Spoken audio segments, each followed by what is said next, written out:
때 주의 말씀 듣기를 원하오니 우리의 마음문을 이 시간 활짝 열어 주시옵소서.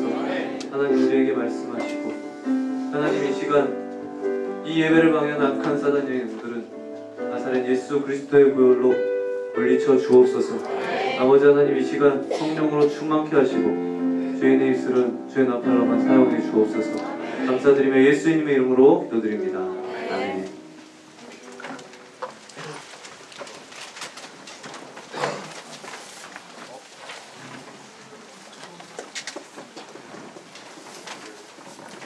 말씀 볼게요. 누가복음 11장 1절부터 4절입니다.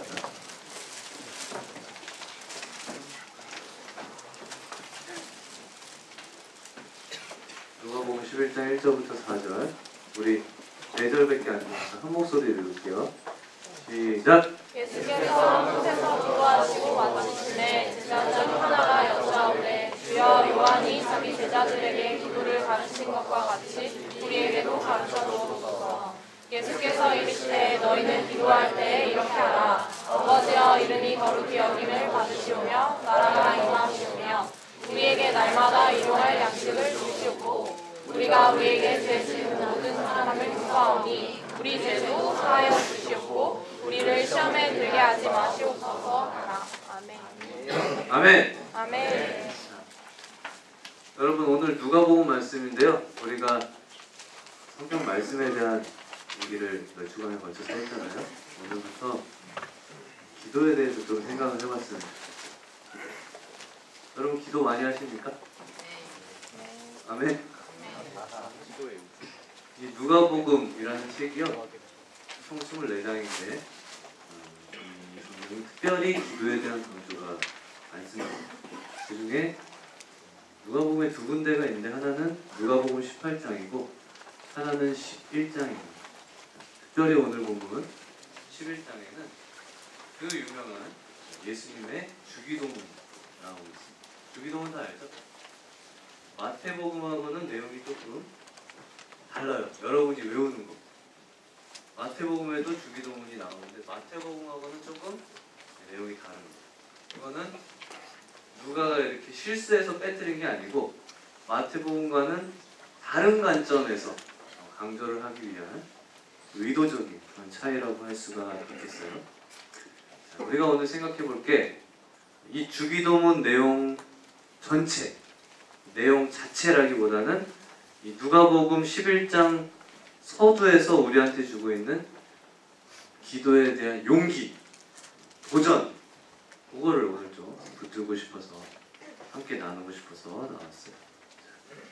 여러분 기도에 용기를 준다고 하는 것은 성경이 우리에게 기도하고 싶은 그런 마음, 그거에 대해서 오늘 좀 초청을 하고 싶어요. 나도 정말 기도하는 삶이 좀 돼야 되겠구나 하는 그런 초청을 오늘 성경이 하고 있습니다. 여러분 오늘 이 초청의 귀를 한번 우리가 기울여 보기를 원합니다. 우리 옆에 분들 한번 같이 인사할게요. 기도 좀 하고 살자. 인사합시다.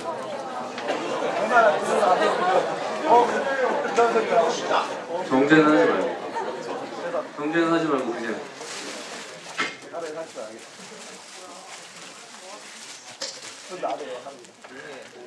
여러분 믿는 사람들이요 기도를 좀 열심히 해보려고 해도 봄처럼 기도가 잘 안 되고 기도를 안 하게 되는 이유가 있습니다. 한숨부터 나오는 사람들. 첫 번째로는 역시 뭐예요? 그렇지, 게을러서 그럴 수 있습니다. 영적인 게으름, 그리고 바쁨, 바쁘기도 하고 게으르기도 해서 기도를 안 하게 됩니다. 두 번째는 그것보다 사실 더 근본적인 이유가 있는데 그것은 단지 바빠서 게을러서가 아니라 근본적으로 기도의 위치를 모르기 때문에 그렇습니다.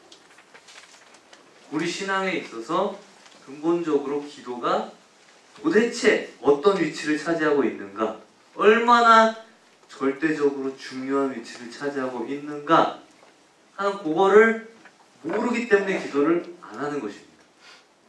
네. 또 세 번째가 있는데, 세 세 번째가 중요합니다. 세 번째는 첫 번째도 두 번째도 아닌 두 가지를 다 통과한 사람도 기도하기가 어려울 수 있습니다. 기도를 안 할 수 있습니다. 다시 말해서 바쁘고 게으른 것도 통과하고 또 기도가 얼마나 나한테 얼마나 절대적으로 중요한가도 알고 있는 사람. 다시 말해서 얼마든지 기도하는데 시간을 낼 수 있고 시간을 내서 기도하는 사람들이죠.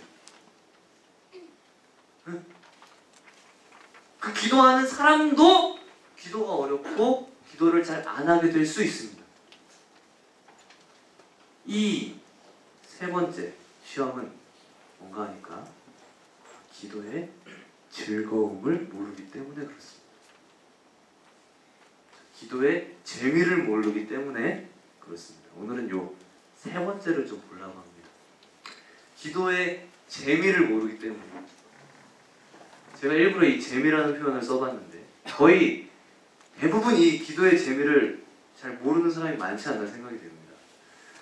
오랫동안 믿음 생활을 해도요 근본적으로 요 재미를 모르는 사람들, 친구들, 오늘 우리가 보기에 신앙이 좋아 보이는 사람들도 이런 사람들이 많이 있습니다. 우리가 너무나도 잘 아는 것처럼 여러분 공부는 억지로 한다고 되는 게 아니죠. 그랬으면 다 가죠. 그죠? 억지로 하는 게 되는 게 아니고 억지로 열심히 하는 그 공부는 여러분 한계가 있는 걸 우리는 알 수가 있습니다. 공부하는 재미를 아는 아이들은 부모님이 닥달을 하지 않아도 공부하는 것이죠. 맞나요? 안 해봐서 몰라? 그런 거 같아? 현준아 맞아? 기도도 마찬가지예요. 책 읽는 게 중요하다고 부모님이 열심히 책을 막 읽힌다고 해서 여러분 그게 되지를 않습니다. 집에 막 위인전집 부모님이 막 수백 권씩 쌓아놔도 재미를 모르는 아이들은 여러분 읽을 수가 없습니다. 저도 아버지가 저에게 기대가 되게 크셨던 것 같아요. 위인전, 대백과사전 이런 거 초등학교 때 집에 막 사다가 안 봅니다. 안 보는 사람. 그렇죠? 이 기도도 마찬가지예요. 여러분 DT 받으신 분 많죠? 우리 제자훈련 많이 받았는데 우리 일본은 특히 많이 받았는데 거기도 우리 기도 숙제도 있잖아요. 뭐 30분 이상 기도하고 체크하도록 숙제를 냅니다. 근데 여러분 그렇게 하는 것은 여러분 분량을 채우라는 것이 아니고 사실은 그걸 그렇게 연습하고 훈련하면서 무엇을 배우라는 것인가 하니까 기도의 즐거움을 배우라는 거예요. 억지로라도 그렇게 해서 그 가운데 어느 순간에 기도의 즐거움을 배우자 그것입니다. 여러분 권투 챔피언이 있는데 도전자가 도전하는 것을 받아서 싸우지 않으면 어떻게 돼요? 타이틀 뺏기죠. 싸워야 되잖아. 그래서 타이틀 방어전을 하는데 꼭 해야 되는 의무 방어전이죠. 의무 방어전.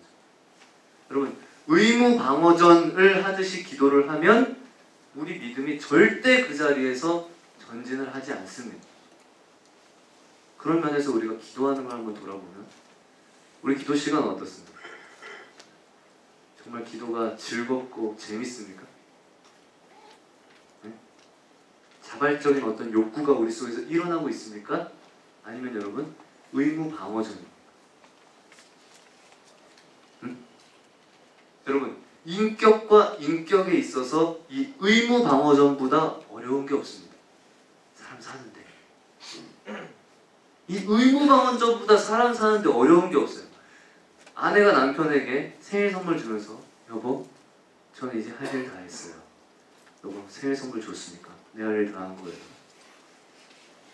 뭔가 상벌하지. 어? 그럼 이거는 어쩌면 안 받느니 어쩌면 못할 수도 있죠. 인격과 인격 사이에서 이 의무 방어전이라는 건 제일 어려운 부분입니다. 오늘 여러분 우리는 달라야 합니다. 오늘 말씀을 우리는 이런 눈으로 바라볼 필요가 있는데 예수님의 제자들의 문제는 바로 이것이었습니다. 그들의 기도는 여태까지 의무 방어전이었고 오늘 예수님의 제자들이 예수님 앞에 나와서 기도를 가르쳐달라고 진지하게 요청을 하고 있습니다. 자, 여러분, 오늘 우리에게 중요한 질문이 뭔가 하니까 제자들이 예수님 앞에 나와서 기도를 가르쳐달라고 하는 이 요청입니다. 여러분, 이 요청 자체가 중요하고 여기 우리 생각을 깊이 주의를 기울여 볼 필요가 있습니다.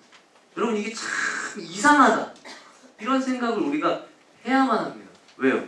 왜 그럴까요? 여러분, 제자들은요, 이 유대인들이고요, 유대인들한테 가장 익숙한 게 있다면 그것은 기도였습니다.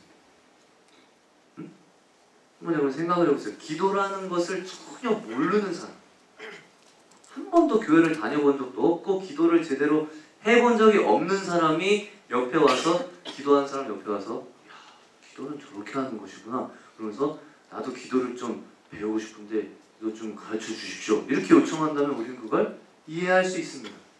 그죠? 그런데 수천 년 동안 기도의 전통에 익숙해져 있고 기도하는 족속들, 여러분, 유대인들한테 기도라는 것은 그냥 몸에 그냥 아주 배 있는 건데, 표현이 좀 뭐하지만 여러분, 이 유대인들은 기도가 떡칠이 되어 있는 사람들이에요. 이게 유대인들이요 제자들입니다. 구약성경 시편 150편 전부 기도문이에요. 그러니까 여러분, 예수님 당시에도 유명한 그 기도의 문구들을 모은 책들이 있었습니다. 그 대표적인 게 이제 카디시라는 건데, 이거는 기도문 중에서도 좀 긴 문구들, 그리고 그 문구들이 좀 짤막짤막한 것들이 있는데, 쉐몬의 에스레라는 이 기도의 문구를 모아놓은 책들이 있었어요. 이런 책들을 유대인들은 매일 두세 번씩 암송을 하고 외우면서 낭독을 하면서 기도의 연습을 했습니다. 그러니까 여러분, 유대인들은 기도를 많이 알고 있었고 많이 하고 있는 사람들이었어요. 상상할 수 없을 정도로.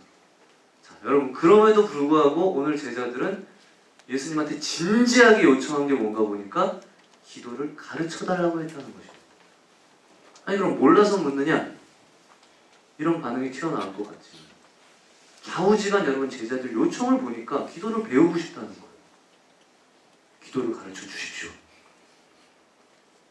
여러분, 제자들이 예수님 앞에 그렇게 기도에 익숙한 유대인으로서 늘 눈에 보는 게 기도하는 사람들이요, 맨날 기도 문구를 하루에 두세 번씩 외우고 하는 기도에 익숙한 이 유대인 제자들이 여러분, 예수님 앞에 나와서 기도를 가르쳐달라고 했던 이유가 무엇일까요? 궁금해요? 여러분, 이걸 깊이 생각을 해봐야 돼요. 마치 기도를 한 번도 해본 적이 없는 사람처럼 예수님, 기도를 좀 가르쳐 주십시오, 이렇게 한 이유. 여러분, 그 이유는 두 가지 정도 생각할 수가 있습니다. 첫 번째로는 이 당시 시대적인 배경입니다. 예수님 당시에는요, 여호와 하나님을 믿는 이 유대교 안에서도 여러분, 종교운동이 많이 일어났어요. 그래가지고 이 종교운동, 그 대표적인 게 이제 바리새 종교운동, 바리새파들, 또 뭐 에센파 같은 사람들도 있었고, 여러분 잘 아시는 세례 요한도 이런 일종의 그런 종교운동을 일으킨 사람이었습니다. 이런 종파들 속에서 이런 종교운동이 일어날 때에는 반드시 그들이 주장하는 바, 그들이 지향하는 바, 그들의 사상을 이렇게 담아가지고 기도의 문구를 만듭니다. 말인지 알겠죠? 그 기도문을 만들어서 제자들한테 가르쳐주는 것이 아주 익숙한 관습이었습니다. 우리는 이런 것을 추구한다. 그래서 여러분, 이런 차원에서 제자들도 오늘 본문에 있는 그대로입니다. 세례 요한도 자기 제자들에게 기도를 가르친 것처럼 예수님의 제자인 우리에게도 기도를 가르쳐 주십시오, 이렇게 요청한 게 첫 번째 이유라고 할 수 있어요. 하지만 이것이 첫 번째 이유지만 이건 어디까지나 표면적인 이유. 더 훨씬 중요한 두 번째 이유가 있습니다. 물론 기도는 필요하지만 더 중요한 이유, 더 본질적인 이유, 더 훨씬 중요한 두 번째 이유, 그리고 내면적인 이유, 그것이 무엇일까요? 그것은 여러분, 단순히 사무적인, 행정적인 차원이 아닙니다. 사무적으로 우리에게도 기도문을 주십시오 하는 그런 차원이 아닙니다. 그것은 여러분 오늘 본문에 보니까 예수님이 기도하는 걸 옆에서 쳐다본 제자들, 옆에서 예수님의 기도를 쳐다보고 같이 예수님의 기도하시는 시간에 같이 옆에서 있었던 제자들이 그 예수님을 보면서 느낀 바가 있었기 때문에 그렇습니다. 어떤 깊은 감동, 어떤 깊은 인상, 그 예수님의 기도하시는 걸 옆에서 쳐다보면서 제자들 가슴속에 북받쳐 오르는 질문이 뭔가 하니까 나도 기도하고 싶다. 그런 생각이었어요. 내가 기도를 모르는 것도 아니요, 기도를 처음 하는 것도 아닌데, 부흥회 같은 데 가면 나도 다니엘 기도에 가면 한 기도하는 사람인데 기도하고 싶은 생각이 막 들어가지고 기도를 가르쳐 주십시오. 그렇게 되어 있습니다. 처음에 보시면 예수께서 한 곳에서 기도를 마치시고 기도를 마치심에 제자 중 하나가 여짜오되 이렇게 되어 있습니다.